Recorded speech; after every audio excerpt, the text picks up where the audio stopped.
Alright everyone, welcome back to series preview number 3 of 4 for all the Western Conference series.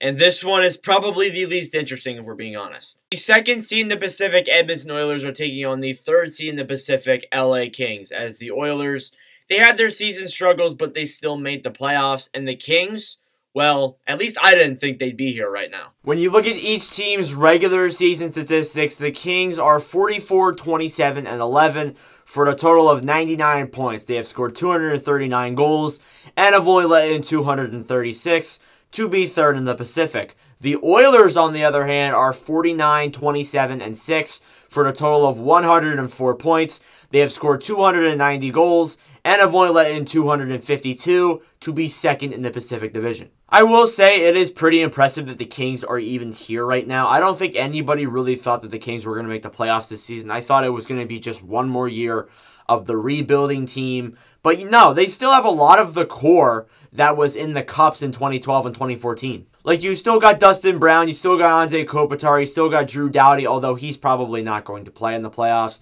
He's still there. They still got a lot of that core. And as for the Oilers, I mean, they were struggling in December. Like, people thought they were going to miss the playoffs. They were, like, tied for last in the Pacific, and then they fired Dave Tippett. Jay Woodcroft came in, and it's really amazing how the Oilers changed significantly. And now they're second in the Pacific. When you look at each team's top scoring leaders, you have Kopitar and McDavid leading the way for the Kings and the Oilers. 19 goals, 48 assists for 76 points for Kopitar. As for McDavid, 44 goals, 79 assists for 123 points. Obviously, he's been unbelievable this year. Kopitar, he's put up some good numbers. He's really aging, but he's still leading this team in points. He's still trucking away. You love to see that. You have Adrian Kempe and Leon Draisaitl right behind them. Kempe with an amazing season. 35 goals, 19 assists for 54 points. Just came out of nowhere with a 35-goal season. One of the more underrated players in Los Angeles. Draisaitl, he was 55-55 for 110 points. He was red hot at the beginning of the season. He cooled down a little bit, but still played really consistent. So that's why he's in the 110-point range. You have Danault versus Hyman, and as you can tell on the Oilers side, there is a gigantic drop-off in points. Gigantic. Danault this season, 27 goals, 24 assists for 51 points. Hyman, 27 goals, 27 assists for 54 points. I don't know what it is with like the Kings having, or the Oilers having two guys who had like the same amount of goals and the same amount of assists. That's something weird. That's something I really noticed. But yeah, massive drop-off in points. And that tells me that maybe the Oilers might need to try and get some more bigger name players next season. Hyman was a good addition, definitely. But I'm not sure if he's going to be enough, because a 60-point difference between your two top players and your next player, I'm not sure about that. Arvidsson is actually tied with Danault. I could be wrong there. I might have put in the wrong statistics, but it's 27 goals, 24 assists for 51 points for Victor Arvidsson. Then you have Ryan Nugent Hopkins with 11 goals, 39 assists for 50 points. And then you have two players who really just came out of nowhere. Like, I'm really impressed with how these guys have played. Trevor Moore, 17 goals, 31 assists, 48 points. And then Evan Bouchard. He's a pretty young defenseman. He was selected, I think, like 9th overall in 2018.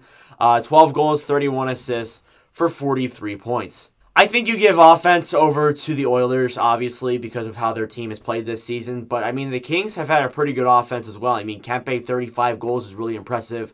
Danault and Arvidsson, two good additions who have played pretty well. But you got to give it to Edmonton because they have the two best players in the world. Depth-wise, I think it's pretty close. I think both teams have kind of weak depth charts. Like, if we're being honest, I mean, the Oilers, it's somewhat better than the Kings, but I still think it's not that strong. I'll give it to the Oilers, but then again, like, it isn't really, like, that strong either. As for defense, I'd say both defenses are actually pretty weak, especially the Oilers. I hate the Oilers' defense. I was very critical of that at the beginning of the season, and I was right in the middle half. So I'm probably going to give it over to the Kings, although I literally cannot name you a defenseman on their team right now, besides Jordan Spence, who I think is like the Australian guy who I think has a lot of potential. Now, when you look at the goaltending, it's the battle of the old guys. You have Mike Smith for the Oilers, 16, 9, and 2, with a 2.81 goals against average and a .915 save percentage. I saw someone telling me that Smith is falling off. He's not falling off at all. He's getting older, and the only reason why he doesn't have that good of like record is because he was injured. He was literally injured for like 2 months, if I'm not mistaken. So he was out for a while, and he just kept battling injuries. And he was red hot in the fourth quarter of the season. And then he has a backup, Mikko Koskinen, 27, 12, and 4 with a 3.1 goals against average and a .903 save percentage. Koskinen, okay, my thing is with Koskinen, I thought they should have bought him out during the offseason last year, but he's played all right. He's had points in this season where he's been god-awful, and that's just Mikko Koskinen for you, but he's had points where he's been red hot. So I don't know what to tell you. When you look at the Kings goaltending, it's Jonathan Quick with a 23, 13, and 9 record for a 2.59 goals against average and a .91 save percentage. Quick has been unbelievable. He's still been really good, and I think that's really what it comes down to, like, experience-wise. I mean, Smith has a lot of playoff experience, but Quick has won 2 cups. Like, I feel like this series could really come down to the goaltending. Peterson, the backup there, 20, 14, and 2 with a 2.89 goals against average and a .895 save percentage. Peterson has not performed to the level that everyone thought he was going to be, especially for me. I thought he was going to be probably the starter this season, but he really hasn't. So the Kings are like the Bruins, where they've really split their games apart between their 2 goalies. And I still think the 2 goalies are good. Peterson still hasn't just performed to the level that everyone thought he was going to. And Quick is aging. Now time for the final verdict here. Who wins this series? I'm going to be honest with you. I'm going to say if the Kings win it, it's probably going to be in 7 games, if we're being truthfully honest.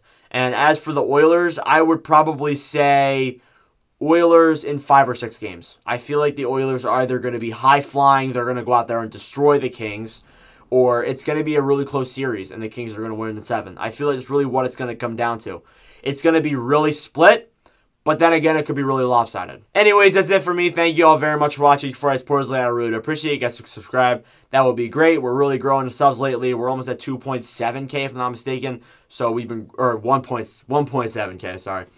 We've been, or 1.3K. What am I saying? Anyways, thank you all for watching. For us, Porsley, I've lost count. If you guys could subscribe, that'd be awesome. Check out our other series previews. We got one more coming out today. Colorado versus Nashville, and then it's the playoffs. Anyways, thank you all for watching, and I'll see you guys in the next video. Adios.